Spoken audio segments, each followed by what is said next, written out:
Baik, Assalamualaikum warahmatullahi wabarakatuh. Ketemu dengan Ibu Irawan di sini. Di sini kita akan belajar bersama di teori makro 2. Untuk pertemuan kali ini kita akan membahas tentang model pertumbuhan dengan akumulasi model manusia dan teknologi. Baik, langsung saja. Yang pertama tentang teori pertumbuhan, kita menggunakan teori pertumbuhan ekonomi slow atau ekonomi neoklasik untuk melihat kasus yang berkaitan tentang pertumbuhan manusia, model pertumbuhan dengan akumulasi modal manusia dan teknologi. Baik, langsung saja. Yang pertama, model pertumbuhan slow ini dirancang untuk menunjukkan bagaimana pertumbuhan persediaan modal. Artinya pertumbuhan angkatan kerja dan kemajuan teknologi berinteraksi dalam perekonomian, serta bagaimana pengaruhnya terhadap output. Artinya output barang dan jasa suku negara. Artinya secara keseluruhan ini menurut di buku Menkyu ya, menurut pertumbuhan model slow di dalam buku Menkyu tahun 2006. Nah, dalam model ini pertumbuhan ekonomi jangka panjang ini ditentukan secara eksogen atau dengan kata lain ditentukan dari luar model. Nah, model ini memprediksi bahwa pada akhirnya akan terjadi konvergensi dalam perekonomian menuju kondisi pertumbuhan steady state yang bergantung hanya pada perkembangan teknologi dan pertumbuhan tenaga kerja. Dalam hal ini kondisi steady state menunjukkan keseimbangan pertumbuhan jangka panjang ini Menkyu tahun 2006. Kemudian asumsi utama yang digunakan dalam model slow adalah bahwa model mengalami diminishing return. Artinya jika persediaan tenaga kerja ini dianggap tetap, dampak akumulasi modal terhadap penambahan output akan selalu lebih sedikit dari penambahan sebelumnya. Nah, ini mencerminkan produk marginal modal atau marginal product of capital yang kian menurun. Jika diasumsikan bahwa tidak ada perkembangan teknologi atau pertumbuhan tenaga kerja, maka diminishing return pada modal mengindikasikan bahwa satu titik penambahan jumlah modal melalui tabungan investasi khususnya ya, hanya cukup untuk menutupi jumlah modal yang susut karena depresiasi. Nah, pada titik ini perekonomian akan berhenti tumbuh karena diasumsikan tidak ada perkembangan teknologi dan pertumbuhan tenaga kerja.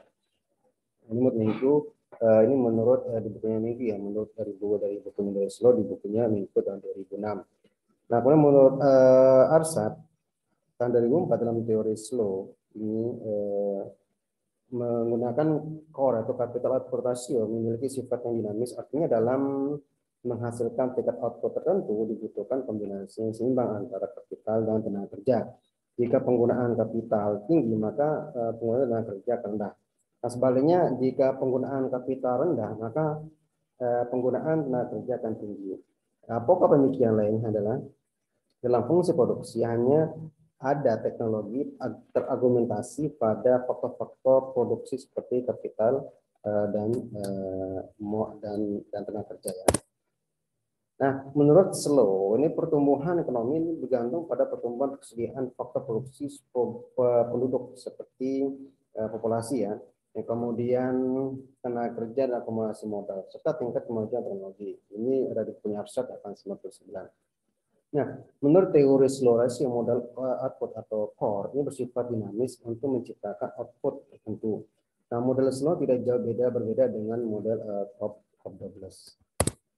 Nah, teori pertumbuhan ekonomi baru seperti yang kita akan bahas sekarang ini mengacu pada memberikan kerangka teoritis untuk menganalisis pertumbuhan yang bersifat endogen.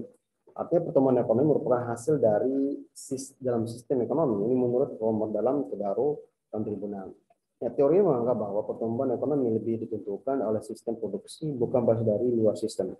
Jadi kemajuan teknologi merupakan hal yang endogen.